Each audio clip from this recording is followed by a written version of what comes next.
We're riding the train from Zermatt to Andermatt. We're on the Glacier Express going through the heart of Switzerland. It's one of the most famous trains in the world because of the breathtaking views that you get as the train winds its way on a narrow gauge track through the mountains in the heart of the country of Switzerland. We'll get to Andermatt and then we're going to change trains and head south to Lugano, another beautiful Swiss location. This train ride is really breathtaking. It's a beautiful day, so we have lots of sunshine. You can see the mountains really well. And the glaciers are up way on the tippy tops of the mountains. It's summertime. We're seeing a lot of beautiful flowers and riding first class on the Glacier Express. We leave the narrow, rugged valley of Zermatt behind, and all of a sudden the landscape changes. The valley broadens out and the first large vineyards open up before us on the sunny slope across the valley. And you can enjoy it from the splendor of a train that's practically empty. We're riding first class on the Swiss railway system, and we've got the whole car to ourselves with these comfortable rotating chairs. There are numerous fine sights to be had out both sides of this narrow gauge railroad train. Heading to the southern part of Switzerland into the Italian area called the Ticino through the Cento Valley, 100 valleys. Slightly cloudy, misty day, but we have a nice view out the windows of the small train. Notice the grapes. Oh yes, we're in the Italian part of the country, definitely. They produce their own wines here. Just like in the French-speaking part of Switzerland, they produce some very nice wines. And the German-speaking part, they drink wine, but they drink a little bit more beer than wine. Here it's the Italian area of the Ticino. And then after a couple hours of comfortable train ride, we arrive in Lugano. And here they've got this funicular that takes you from the train station itself down to the town, which is along the lake shore. Slight difference in elevation.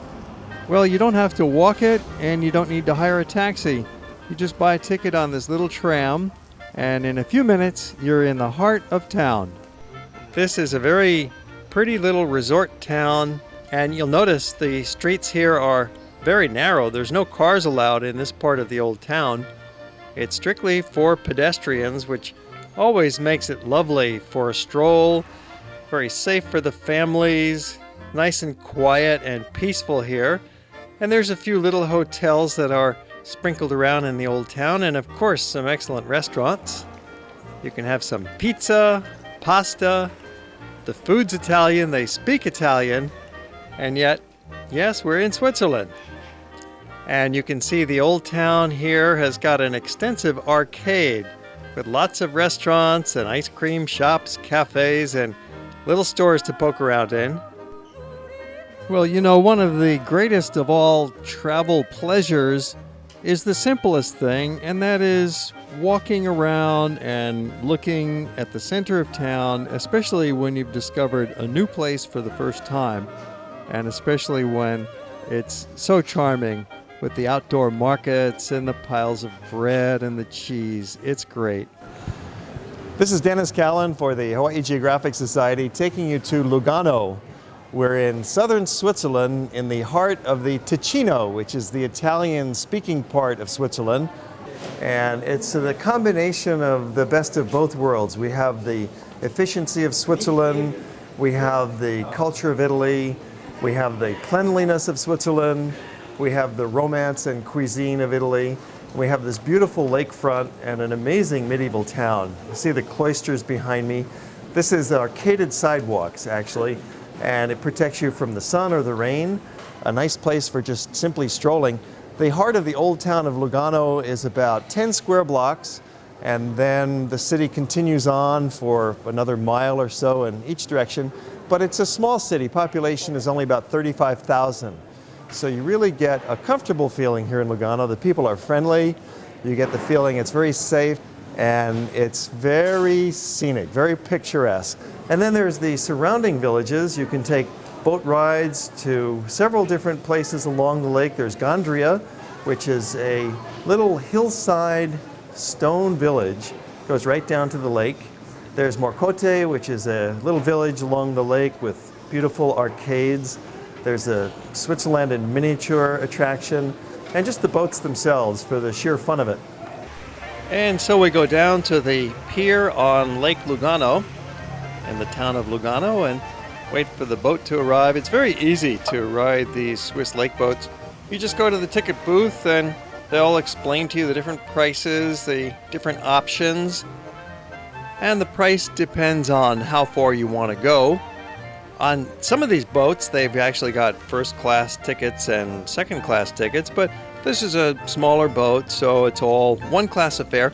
And we go past Lugano. It's a pretty lakefront town, but we're heading for a little tiny village called Gandria. Here it is, and it just has got the cutest little streets, these staircase streets that are for pedestrians only. It's really a wonderful spot.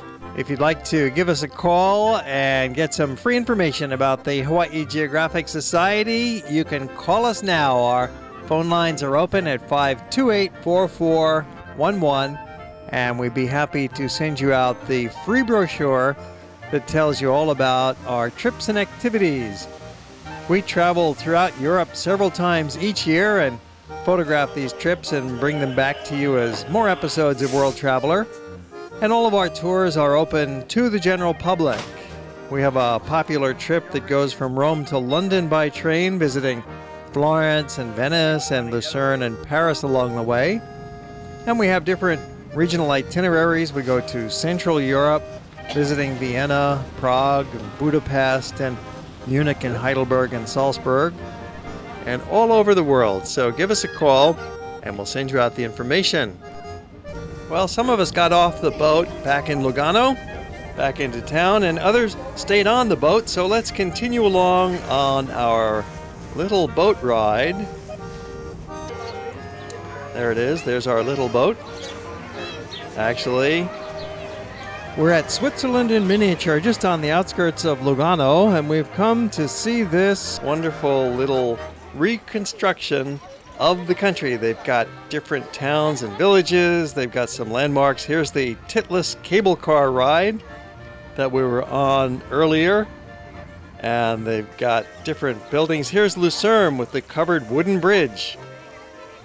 And they've even got our hotel that we stay at in Lucerne, the Balance. It's a real landmark in the city. That building is nearly 500 years old. And we're up for breakfast the next morning at our comfortable hotel right in the heart of Lugano, which is only a few steps away from the funicular taking us up the hill. We're going off on a little expedition this morning, taking the train just for about 15 minutes, short train ride, because we've heard about this nearby town that has a chocolate factory that's open to the public. So all of the chocoholics are on board, and we're eager to go get maybe some free samples, even some tastes at a chocolate factory. What could be more Swiss than chocolates? And sure enough, they've got nice walkways for us. We walk around and get some nice views looking down at the assembly line. There's milk chocolates, there's a chocolate fountain, there's dark chocolates, stuffed candies, solid chocolate bars, an incredible variety and array here at the factory. So we loaded up, had a great time, and then we go back to Lugano the same way that we got here, onto this local train. Very simple and quick ride, and in just a few minutes we are back in the heart of Lugano. But our trip is winding down. That's about it, folks. It's time for us to go. And before we leave, let's hear a comment from Ruth, to whom we are dedicating the show. So how did you like the trip? Oh, I loved it, and it's a dream come true because I've always wanted to go back to Switzerland and also travel by train, and it's just been very exciting, and I really have loved it. And also I loved seeing the Alps. They were so majestic, and it's really something indescribable.